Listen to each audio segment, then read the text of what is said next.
লক্ষ্মীপুর জেলা নির্বাচন কমিশন অফিসে। সেখানে আগুন দিয়েছে রাত্রের অন্ধকারে চোরাগোপ্তা।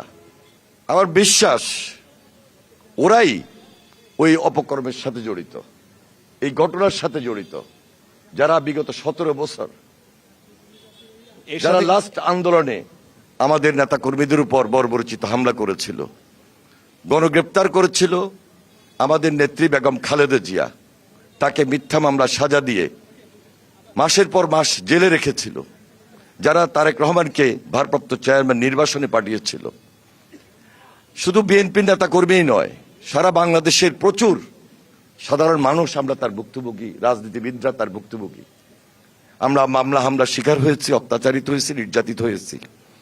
এবং 2-4টি জেলার মধ্যে যদি আপনি হিসাব করেন তাহলে অত্যাচার নির্যাতনের মাত্রা ছিল লক্ষ্মীপুরে সবচেয়ে বেশি।